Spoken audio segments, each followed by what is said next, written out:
I'm Amanda, and this is Not Your Granny's Quilt Show.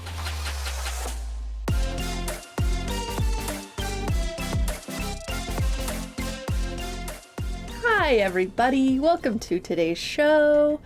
I'm here by myself to just, have a chat with you. I feel like I haven't talked to you guys in forever.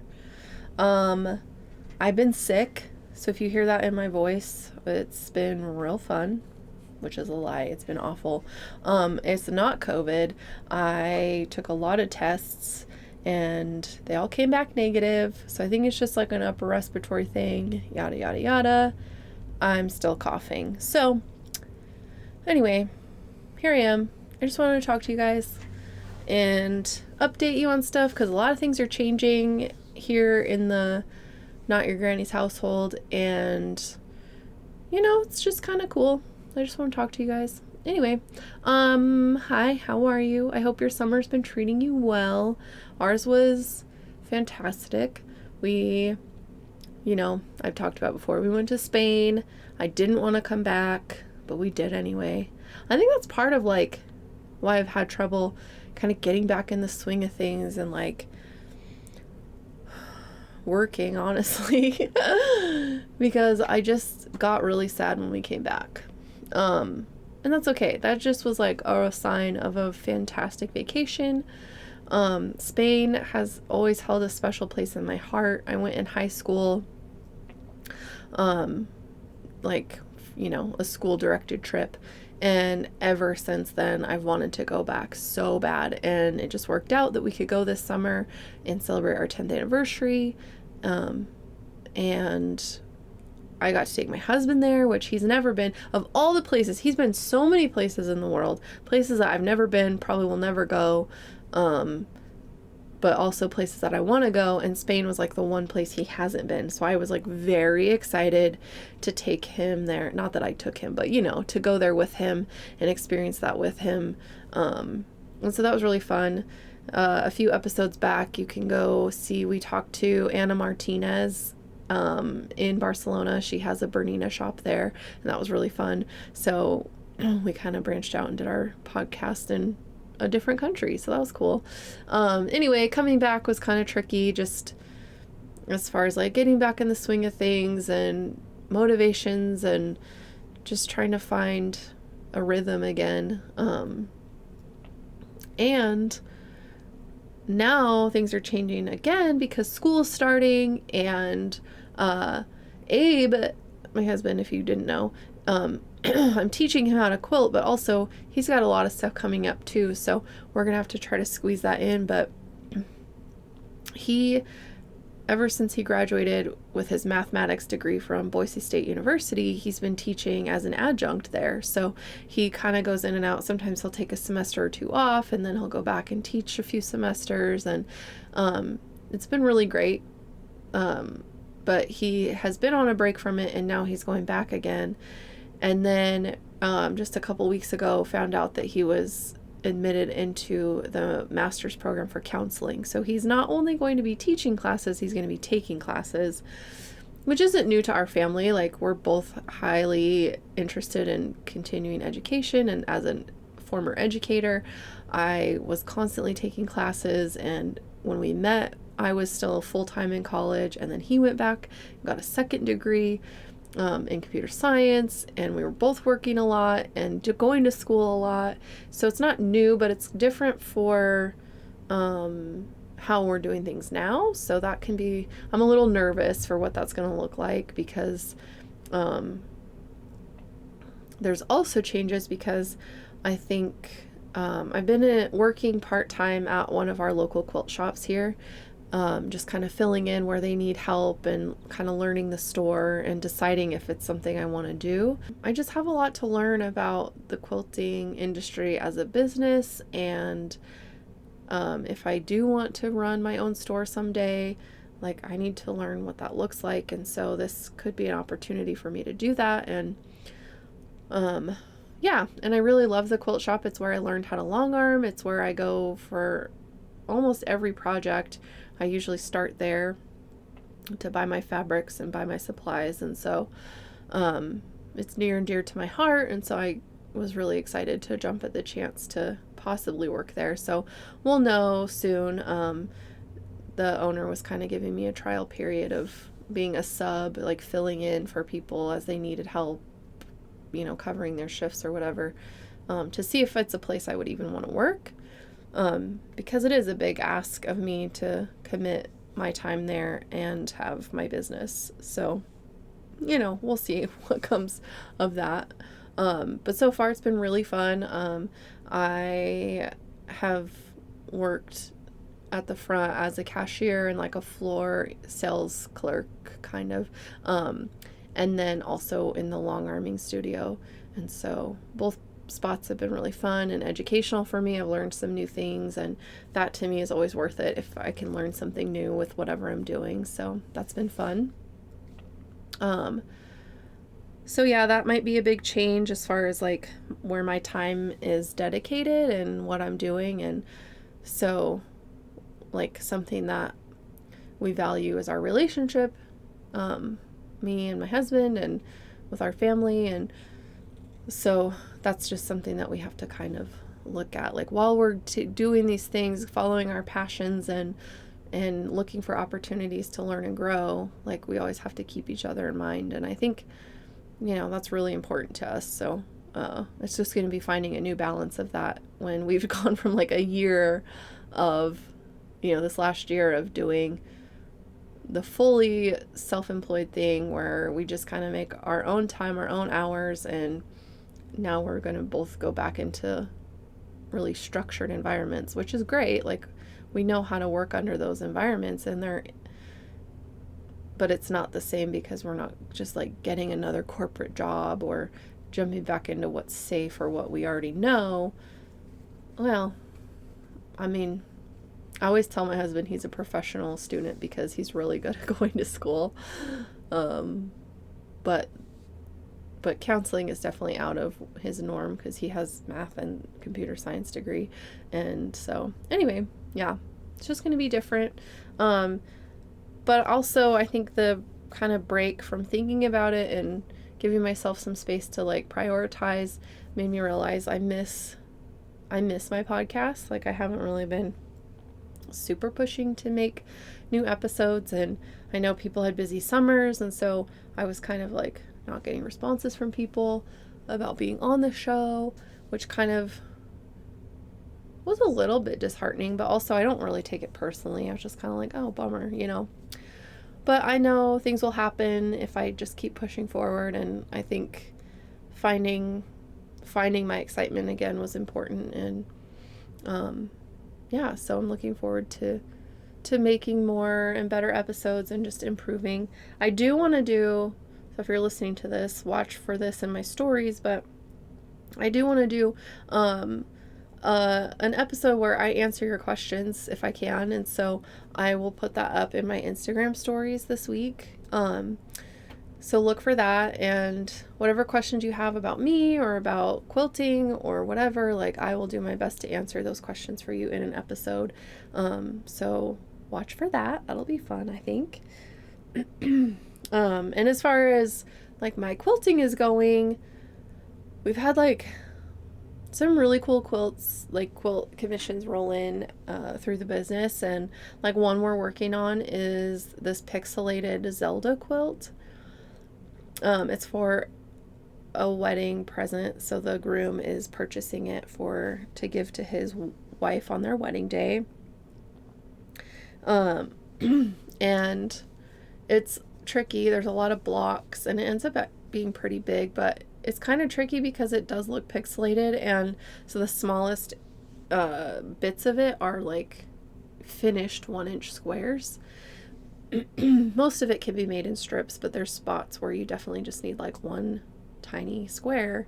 And so we've been kind of working through some of the blocks, and we're about to really push to get it finished up so that we can get it to the groom in time for the wedding and make sure that he loves it before he gifts it. But anyway, that's been really cool. And as the blocks come together, like they're so stinking cute, and the quilt as a whole is going to be just adorable. So I'm really excited to post pictures of it when it's done, because I love it. Every block we make, we're like, oh my God, look how cute this is.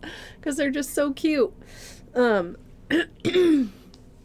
Excuse me. There's my sick throat. Sorry. I'm so sorry. Anyway, and a quilt I did earlier in July. I had made the quilt top before I left for Spain in June. And then I waited because we were going to a long arming class in Utah when I, like, right after I got back from Spain. And so I was like, well, I'm going to wait to quilt it until we get back, because I want to go to the class and see if I can learn anything that will help me, you know, do a better job at custom quilting this thing. And I did learn some great stuff. That was such a cool class. It was really eye-opening. Learned some things that I was like, oh my gosh, this whole time, all these years of long arming, and I didn't know these things. So it was really awesome. Thank you, Jeffrey. You're the best.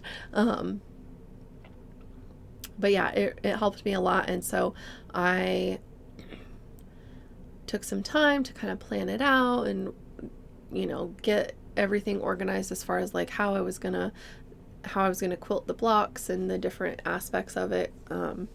And then I just went for it, and the client loved it. When I sent it to her, she was like, oh my gosh, it's so beautiful. It's exactly what I was hoping for. And it was so fun. I mean, custom quilting is definitely its own beast, but it was really fun to have the experience and the opportunity to learn. And so that was really fun. And I posted that one on Instagram, on the Sweet Pea Design Company Instagram. So if you want to see it, you can go check it out. It was really cute. It was a really cute quilt. The pattern was a little bit frustrating to make because the instructions were kind of scrambled. But once I figured out how to streamline the process, it was a lot easier. So that was fun. And another quilt... Oh, I just made a quilt for another client. It's this 3-step pattern. So they look like like stained glass almost. Like you get different colors and make different sized rectangles out of the colored blocks. And you can do yardage. I think the pattern calls for like a 10-inch square stacker. And then you cut the different sizes out of the ones you choose of that. I got yardage because my client wanted specific colors and to go with the house they're renovating. And anyway, and then you strip everything with skinny black strips. Like I think you cut them at like 1 3/4. Yikes. So that was interesting. I don't like sewing really small stuff like that. I get really frustrated really easy. That's my fault. But so there was a good learning practice, and like it turned out great. It turned out pretty square, and quilting it went really well. She picked a really cool pantograph called Pipeline. So if you've never seen that, it's really cool. I'll post pictures of that too now that I have it bound. I'm gonna wash it, and then I'll post pictures because I really like how it turned out. The pattern is really cool. I can't remember who it's by, but anyway, that's another cool quilt that we've had in the works. I have another one that's coming up for the same client who ordered the Daisies quilt. She wants us to do this little quilt. It's got birds on it. It's not the sparrows pattern. It's a different one. I can't remember what it's called at the moment, but anyway, that one I'm going to need to practice because there's a lot of piecing that goes into each block. Each little bird is made up of a bunch of different pieces, but I think there's probably ways we can streamline that too. I just think, you know, I need to practice first before I commit to making her quilt, but that's going to be a really cool one. So, we've made some clothing quilts, some t-shirt quilts, like people sending us, you know, stuff, clothing of their loved ones to make memory quilts, and that's been a big request lately, which is kind of cool. It's a different process, and there are a lot of places who won't do it for customers, but we enjoy it. It's a kind of a fun challenge to figure out how to fit everything together and how to make it honor the person that it's, there's the stuff it's made from. And so that's been cool. Yeah, we've just had a lot of cool projects and done a lot of long arming for people. And the way that our computer program was updated recently, I know it's been kind of a struggle for some people as they've been working out bugs and kinks, but also we haven't had any problems with it, and it actually goes a lot faster now, so we can get through quilts, quite a bit quicker than we were before, which is nice just for the clients and for us, because it's not so labor intensive. Like, we still have to do all the prep work. We still have to, stitch down the sides and scroll the quilt and mark the beginning points and all that stuff. So that's all still there, but the way it changed was that they made it so that instead of only stitching like one row at a time, depending on the size of the row, if you can fit multiple rows of the pantograph inside in between the bars, like in your safe area, it'll stitch as many full rows as it can safely in that zone, which is monumental, because before you were having to stop at the end of each row, set the next one, set it to stitch, whereas now you don't have to touch it unless you're changing a bobbin, because it's requires more than the bobbin can do. It has become a lot simpler as far as getting a quilt quilted, so that's really nice. We're kind of starting to see more come in as far as people like, oh, I thought about this project as a Christmas gift, or they're trying to prepare for the upcoming holiday season, which is great. We love kind of the rush of holiday projects that come in. And so I think too, as I'm processing like working at a store while also helping my mom with the business still, like I think it's just something that's we're gonna have to feel out as time goes by and see how things shake out. So it's just kind of not weighing on me, because I don't feel stressed about it. It's just, a new challenge to face and a new problem to find a solution for. And I know that there's endless possibilities for solutions. And so I think when I keep that in mind, it's not as big of a deal to like face something new, which would be good for me to remember when I'm quilting, because sometimes I'm like, I don't know if I can make this, I don't have the skills, I don't know enough, or whatever I tell myself, which is silly. But then if I'm facing something like that's an actual problem, I don't feel as nervous. And so I don't know what the deal is with that, but maybe if I wasn't such a ding dong sometimes, I could remember that. So anyway, yeah, we've been working on some cool stuff. Yeah,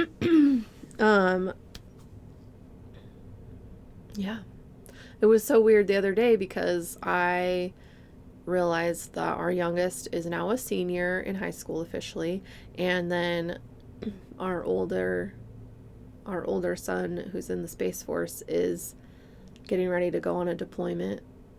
So that's wild, but it's just crazy, because like all this stuff is starting and all this new stuff is happening.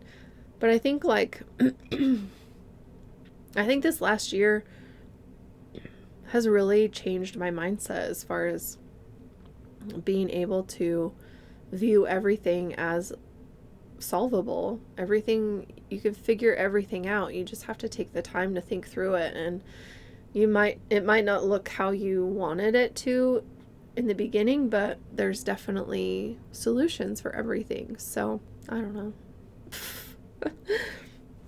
But yeah, I've just been, trying to get back in the swing of stuff. I think this next weekend, we're gonna try to get Abe sewing on his quilt. He just has to make a bunch of half square triangles, so we'll obviously film that process and put it out as an episode so you guys can keep up with his progress on his quilt. I think we're in the part that is gonna be a little more challenging, just because he has to remember his sewing skills and I have to teach him, you know, the process of bringing fabric to life into a quilt, and I'm excited to see that happen too. So hopefully we can get that done before things get too crazy for him and get that out to you guys, because I think I just think it's going to be fun, and I'm excited to see the quilt come to life as well. I love the fabrics that we picked, and I think that I think it'll give him a new sense of accomplishment actually completing a quilt. And because I think he sees mine and he's just like, yeah, they're so cool, and he knows what goes into making it, but he's never really done it, so he doesn't exactly know. It's kind of like asking somebody to walk a mile in your shoes. You know, you give them that like metaphorical, like, oh, walk a mile in someone else's shoes. Well, he's doing it. He's walking in my shoes. And so I think it will just help us connect more and give him a new appreciation for what I do and the process that I go through every single time I make a quilt, whether it's for me or for someone else, and just the energy that goes into it. I think some people just, and I'm not saying this about Abe, because he does have a concept of it because he's watched me quilt for the last 5.5 years, but I just think some people don't truly understand the time and energy that goes into creating a quilt, because it's not just the sewing itself, it's the fact that I have to take time to understand what the person wants, if it's for a client, or even understand what I want from fabric, and accumulating the fabric, getting the supplies that we need. If we don't have something on hand, we have to go get it, or we have to order it, and that takes time. And the process of prepping everything and getting everything organized so that work can begin. And then there's the physical labor part of it. And so, and that comes across too a lot when we get requests for things, for custom jobs. People ask for things, and when we tell them how much we would charge, it's like this big, like, oh my gosh, like that's actually more expensive than I thought. And it's like, well, yeah, I'm sorry, but I'm not sorry, because it takes a lot of time, and I'm creating a custom one-of-a-kind piece. I'm not just like mass producing one type of quilt and saying take it or leave it.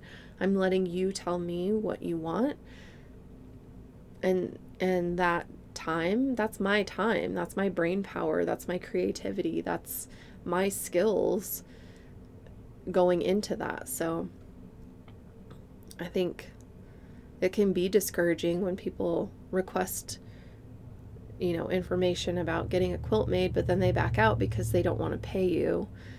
And that's okay. I understand that this isn't